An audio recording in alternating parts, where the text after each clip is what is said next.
Welcome to Stuff You Missed in History Class, a production of iHeartRadio.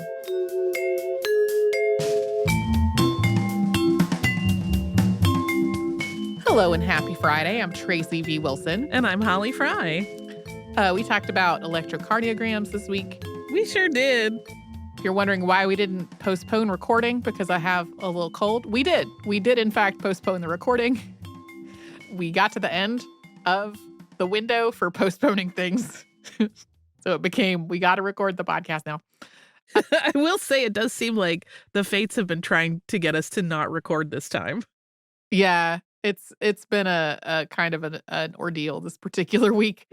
I'm going to preface this by saying I'm not asking for medical advice. Please do not send medical advice. If you find yourself writing an email that starts, I know you said not to send medical advice, but please don't send that either. But I'm going to tell the story of the two times that I got an electrocardiogram. So the first time, this was more than 20 years ago, I was having a palpitation issue. I worked at a place where we had a nurse. And so first I went to the nurse and told her what I was experiencing. And the nurse said that I should go to urgent care, which I did. And they hooked me up to the machine, and that was normal. Then they were like, okay, we're going to just put you on this monitor for a while. Just chill out in this room, and we'll be back to check on you in a little bit. And I said, cool. While they were gone, I started to really need to pee. And it was one of those things where I couldn't stop thinking about it. And the need to go to the bathroom was stressing me out. And then that was making the monitor, that was making my heart rate go up, which I was also aware of because I could see and hear the monitor. Right. And it was a cycle. Yeah. And finally, the nurse came back in and was like, whoa, what is going on? And I was like, I've got to pee so bad. Anyway, the urgent care at that time also, this becomes a story about how our medical system in the United States is broken. This is pre-Affordable Care Act that we're talking about. This is how long ago this was. Still broken. They wanted to give me an event monitor, which is kind of like a Holter monitor, but instead of continually recording my heart, I was supposed to mash a button when I was experiencing the palpitation feeling that I was having. Because nothing had, other than the fact that when I urgently needed to use the bathroom, my heart rate was very high. Nothing had seemed unusual at urgent care. So they give me this thing. I, at this point, was working as a massage therapist in a very fancy spa. And the monitor was under my clothing. It wasn't visible to people. But the first time that I needed to activate it, I was in the elevator at work, sort of behind the scenes. And I learned that it made an audible noise that I would compare to the sound of a dial-up modem connecting. Gotcha. And I was like, I can't wear this at work. I am a massage therapist. If I'm in a room with a client and I mash this thing, it's going to do this. And if I just don't mash it because it's going to make this loud noise in the middle of somebody's massage, then I'm not getting the thing. I'm not getting the monitoring that I'm supposed to be getting. So I called the urgent care and they were like, just send it back. Months pass. And I get a bill for $600, which is a tiny amount of money compared to a lot of today's medical bills. But It was $600 that I did not have because the provider for the event monitor was out of network. And because for some reason I didn't get a bill for this until months after it had, the service had happened, I was past the deadline to file, to get them to get the insurance company to revisit their denial of the claim. Right. And I was like, I don't have $600. Nobody talked to me about this costing $600. Nobody talked to me about the fact that the provider for this thing was out of network. Apparently, no one thought to see if they were in my network before signing me up for a $600 thing that they didn't. Signing me up for a $600 thing without talking to me about it. And then I moved away. And that was the end of that. And decades have passed. without me ever again hearing about that $600. Like, it never went to collections or anything like that. It was just it's a whole weird thing. That is weird. That was all probably stress related. I don't know. It's the problem stopped happening. Hooray! That time I did have irritation from the adhesive on the electrodes. This time we have talked about how I have been, I have hypertension. I'm on medication for my blood pressure. I needed to have my dosage adjusted, and I had gone for a follow-up for that. And my doctor was like, "Why is your heart rate a little high?" And I said, "I don't know." And I had been putting in my pulse along with my blood pressure readings, and she was like, "It's been a little high pretty much this whole time. Let's get an EKG." At my physical, I had already gotten all of the various blood work for things that might cause a person to have an elevated heart rate, and all of that had been normal. And the EKG was also normal. And when I was asked, "Have you ever had one of these before?" I was like, "Oh, yeah." It was like probably more than 20 years ago at this point. She was like, "Yeah, it's changed almost none since then, but the machine will probably take less time." And for my specific experience, the adhesive electrodes did not cause me any irritation whatsoever, which I was glad about because I do tend to react to adhesives sometimes. I do too. In medical contexts. So it was a great move for me to drop the very unwieldy topic for this, because I was like, I bet I can do an electrocardiogram episode way faster than I can finish this unwieldy thing. That turned out to be totally correct. Even working through having a cold the whole time, I did not feel ill enough during the work week to need to take sick days. Right. My voice sounded terrible. I returned to the unwieldy topic, which is coming. I definitely would not have finished it on time had I continued trying to work on it. It turned out to be kind of a tangle. It is coming, though. I'm not going to spoil what it is. It's going to be soon, though. One of the papers that I read while researching this was about automated ECG interpretation, and it was called Automated ECG Interpretation, A Brief History from High Expectations to Deepest Networks in the journal Hearts. And here's a quote. "The purpose of this article is to review the development of automated ECG processing from its beginnings to the present day, with the hope that between the time the article was written and published, there will not have been some world-shattering development to make the content of this paper outdated." I mean, I found that hilarious. The refrain of all scientists everywhere right now. Yep. We have occasionally recorded an episode on something on the podcast, and then in less than 24 hours, there's a major discovery of that related to that. Something that seems more likely to happen in a field like automated ECG interpretation. I also noted we've had a number of medical episodes lately, and they've been pretty focused on Europe and North America. And I think some of that has to do with where the centers of academic and medical research were. But then some of it is also probably just information availability. Yeah. It's totally possible that there were other discoveries elsewhere in the world that I just did not uncover in what I was working on. So I wanted to acknowledge that.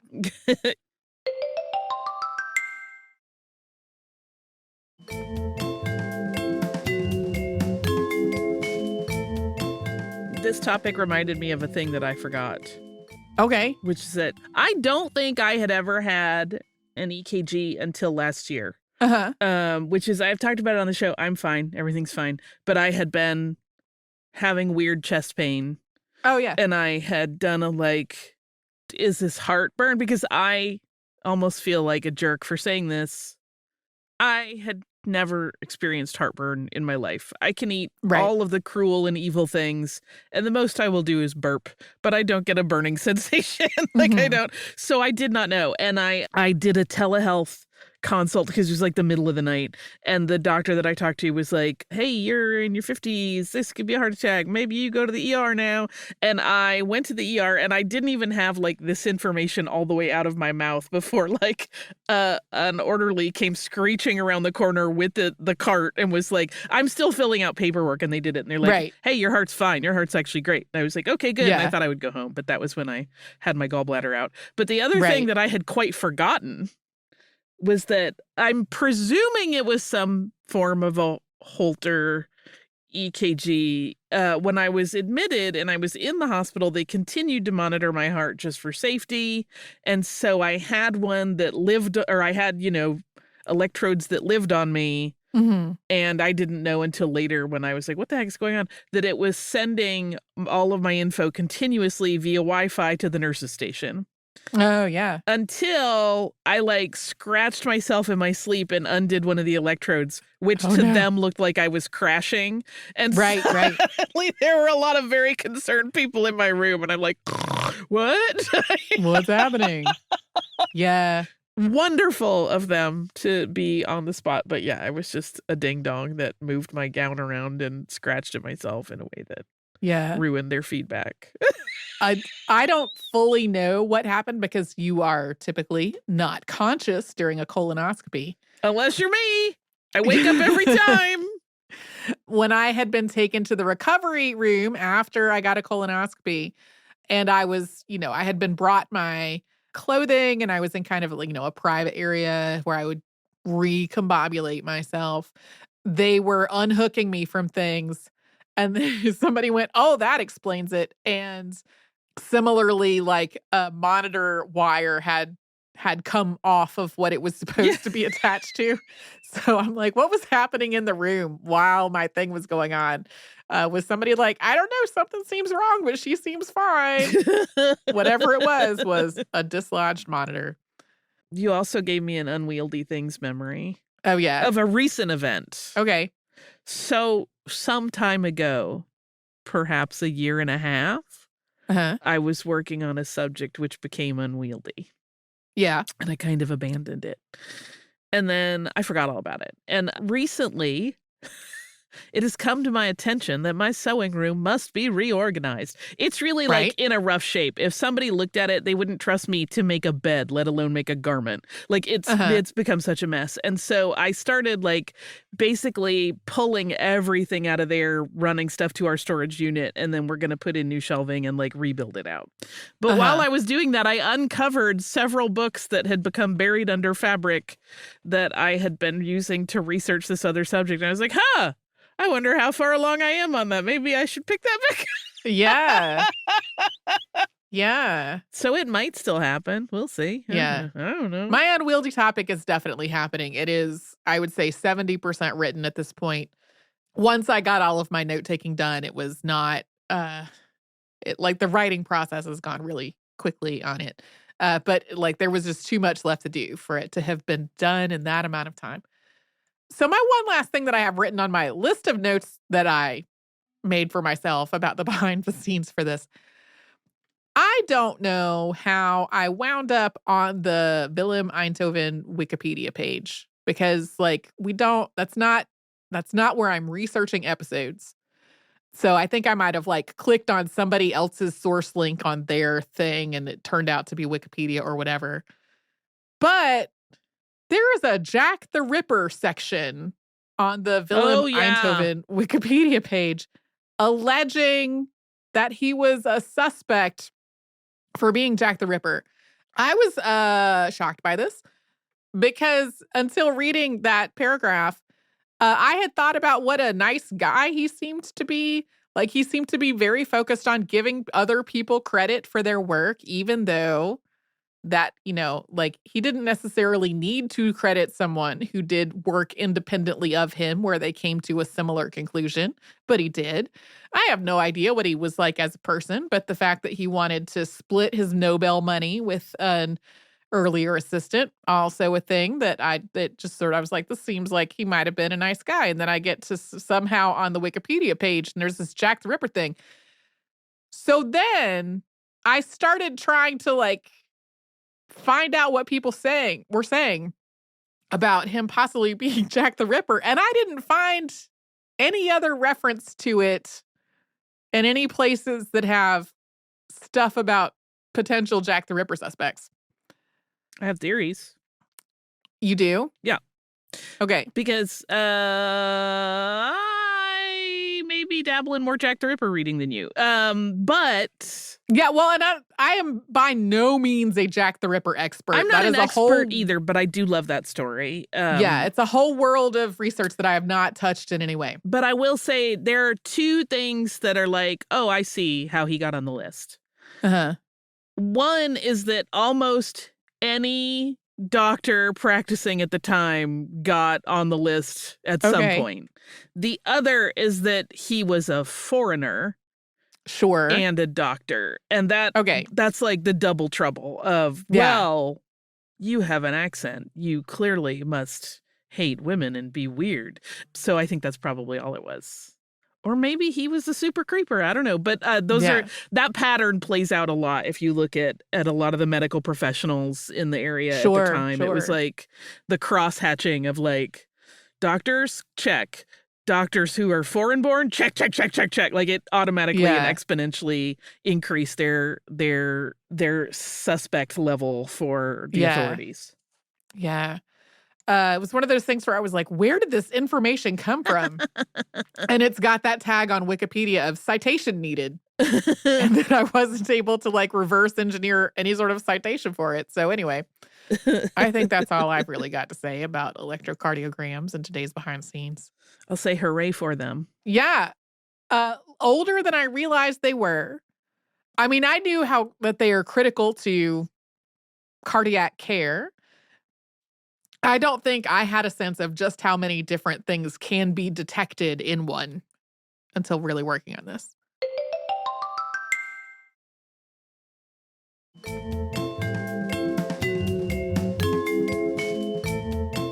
We talked about Albert Bierstadt this week. Indeed. I almost said this weekend. I mean, I did talk about him in the preceding weekend with friends and my husband, but that's not the same. His work is so staggeringly beautiful that the almost clinical way he approached it boggles my mind. Yeah. Occasionally when we talk about somebody having talent, like I will hear objections to the idea of talent as a thing. And it's like, there are definitely people who find some things that come very easily to them. Yes. And so when it comes to things like artistic talent, there are for sure people who find the process of making art and learning how to do it comes easy to them. And also people who like really have to work at it and it feels like more of a struggle. And I don't know how he personally felt about the process of learning to make art, but does seem clear from like the episode as he wrote it that it was something that he intentionally worked toward, not something that he necessarily just felt an aptitude for from the beginning. No, and I couldn't find the accounts, but in that lecture that we mentioned that was given by Karen Quinn, I couldn't find her source for it, but she mentioned that accounts by his family are like, yeah, he wasn't actually very good at all, like growing up. We don't know how this happened. I mean, they know that he studied, but it wasn't like he was like a wunderkind that was like, oh, this child will become a great painter. He will become one of the best known painters of our lives. Yeah. Nobody knew that. Yeah. I remember being in, art class in elementary school. And there was one kid who could just sketch these amazing lifelike sketches of people while the entire rest of the class was like one step up from finger painting. And it does not sound like that was the case with him. No, not at all. I will say, though, his family did seem to have an interest in visual media. And I say that because we mentioned in the episode that he was a pretty quick adopter of photography as a reference collection tool. Right. And his brothers also did a lot of photography. One of his brothers became a professional photographer. And I found in one thing that I looked at mentioned that he had actually opened a photography studio with his brothers that was quite successful, but I couldn't ever find verification of that, so I didn't include it in the episode. It may be that he financially backed them and he wasn't really involved in that business at all, but one of his brothers did have a lot of photography credits and helped him capture imagery sometimes when they traveled together. And I think his other brother also did some. So, I mean, again, I don't know much about that brother and whether or not he was like, I love photography, it's my passion, or if he was like, Sure. photographs seem lucrative. I really Yeah. don't know. And I thought that quote that we included towards the end that was written shortly before he died was really germane in all of this, because that line, skill prevails over imagination in the Dusseldorf artists. These are skillfully executed paintings. They are absolutely beautiful, in my opinion. The way I understand why our listener, Elle, who wrote in, was completely captivated by it, because the dramatic effect of lighting in particular is just, it will stop you in your tracks. It's so beautiful. And it gets into a bigger discussion of the creator versus the audience and like what the truly important part of that equation is, right? It doesn't matter that he wasn't necessarily like, I'm stricken with pain at the beauty of this, I must paint it, and was instead like, snap a picture of that, I'm going to paint this in my studio later. It doesn't matter to me that was how that played out, because what matters to me is that a person was emotionally moved by it later, right? So that's a whole big discussion of art. There are a lot of interesting discussions going on in the art world right now about the meaning of the finances of art and like how art becomes treasured to a degree that the average person cannot possess art, and like what it means to actually like the inflation of art value and what art value means, which gets very heady and interesting. There are lots of interesting discussions you can find about it. But I mean, my thing has always been, I don't care if this person was doing this for any particular reason. I don't care if they were moved. I'm sure moved by it. Like, yeah. I mostly see this kind of discourse in the context of writing rather than visual art, just because of the kinds of folks that I tend to follow. And I would say I am familiar with the ongoing work of way more current writers than current visual artists. And I will often see discussions of the fact that like the way we talk about writing and the way we talk about creativity, a lot of times people put this almost supernatural spin on it when like it's work. Yeah. It's work, and people should be paid for their work. And the like mythologizing of the whole creative process does a disservice to writing and other creative work from multiple angles. Yeah, I mean, in the art world, this is a big part of that discussion, right? Like an artist is a professional maker of art, and they should be paid for their time and their effort and the time and effort that they spent, you know, getting educated or practicing or whatever to get to the point that they can make something that you find of value enough that you want to have it in your home or in your life or whatever. This gets me on another soapbox, but like it's that juxtaposed against this person painted a piece of art. And in a lot of cases, like in modern art, sometimes people will be like, I don't see the technique in this. And yet it commands high 4, low 5 price tag, you know, 5-digit price tag, and people not understanding why that would be. And it is like a bigger discussion too about economic demand and markets and what people are actually paying for. Is it really the art, or is it the status of owning the art? Like it's so heady and it's such a long and big thing.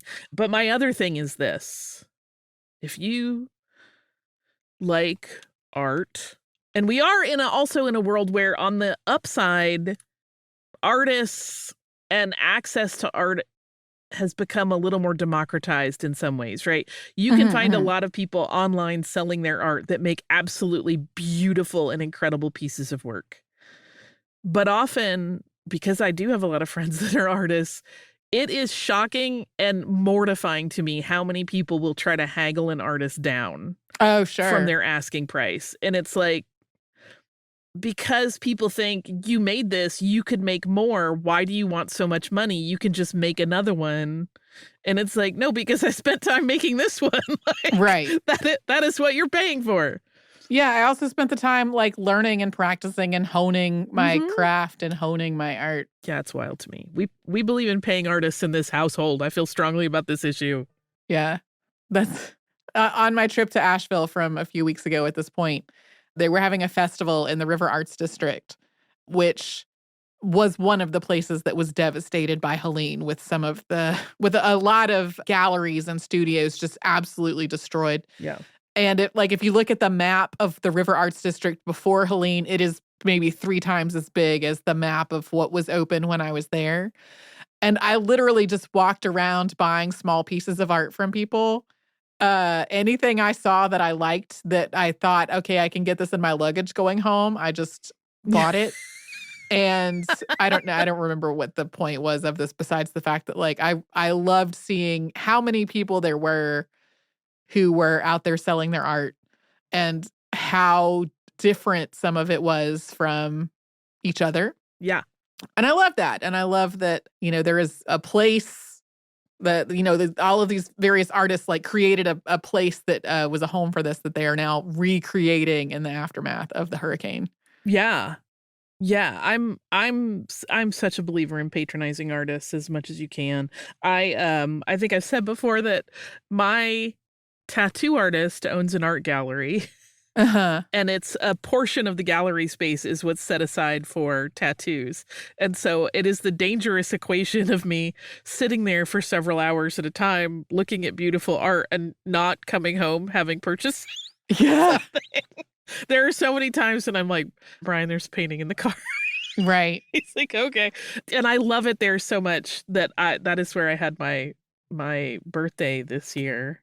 I had a bunch of friends and we went to the gallery and they closed the gallery for us and they designed flash just for us. And we all got tattoos and looked at art. And several of my friends were like, oh, I see why this is in fact a problem. Right.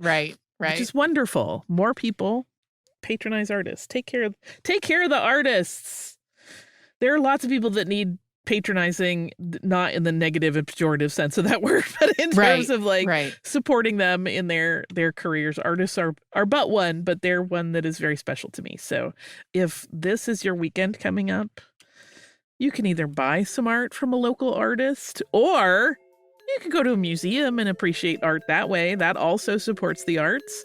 If you don't have time off, I hope you get to look at something pretty that makes your heart feel good and happy and whole, or evokes something in you that is important and meaningful to you.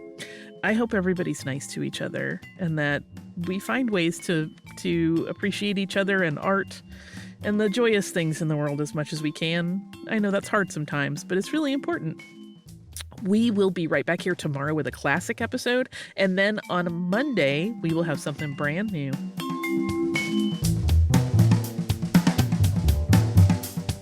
Stuff You Missed in History Class is a production of iHeartRadio. For more podcasts from iHeartRadio, visit the iHeartRadio app, Apple Podcasts, or wherever you listen to your favorite shows.